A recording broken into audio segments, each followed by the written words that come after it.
It was a typical sun-drenched morning in the bustling village. But for a shrewd crow, it held a different kind of promise. He wasn't after seeds or worms. His gaze was fixed on anything that shimmered. A discarded bead, a glinting coin, a shard of glass. Each was a treasure he diligently carried back to his nest, convinced it made him wealthier, more special than any other crow. Day in and day out, his quest for gleam never ceased. From dusty village lanes to the banks of the winding river, and even the overflowing rubbish heaps, he'd snatch up iridescent pearls and forgotten coins, meticulously adding them to his ever-growing collection. At first, it was an exhilarating pursuit. His nest, a chaotic symphony of glittering objects, filled him with pride. He truly believed this amassed fortune would serve him well in times of need. But as days turned into weeks, the sheer volume of his glittering hoard became undeniable. More items meant more weight, and slowly, inexorably, his nest began to sag. Simply sitting in it became a chore. His flights grew sluggish, his quick escapes from predators now impossible.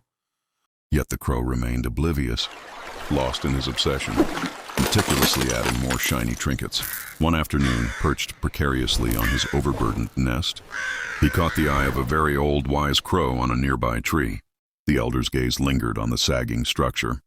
"Young one," the old crow croaked, his voice raspy with age, "why do you accumulate such a burden? Don't you yearn for the freedom of the sky?" The crow puffed out his chest, a flicker of defiance in his eye. "This is my wealth," he boasted, "a monument to my life's beautiful moments. It grants me security." The old crow sighed, a sound heavy with sorrow. "But are you not, my friend, becoming imprisoned by the very weight you carry?" The crow didn't understand. He attempted to fly, but each beat of his wings felt heavier, more exhausting than the last. Weeks bled into months. His nest, now an overflowing monument to his obsession, teetered precariously. Flying was an agonizing struggle, his wings aching with every labored flap. All his strength was gone.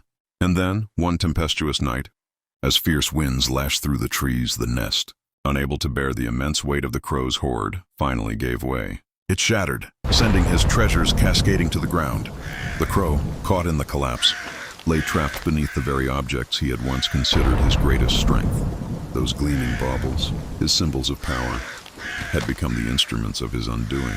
The next morning, the old crow arrived. He surveyed the scattered debris, the lifeless form of the young crow amidst his once prized possessions. "Wealth and memories," he whispered sadly, "are meant to enrich, not to entrap."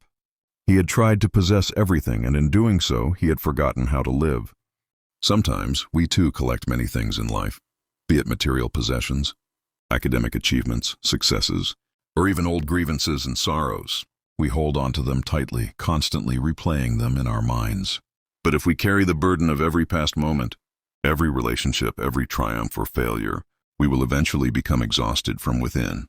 We won't be able to truly enjoy the present, nor will we be able to soar unencumbered towards our future. Like the crow, many of us cling to the past for far too long. But life is about moving forward, about living with a light heart. We cannot change what has already happened, but we can make our present a beautiful gift to ourselves. So forgive, forget, and move on. Experience new things, chase new dreams, and live with a spirit unburdened. Be grateful, be patient, and always keep moving forward.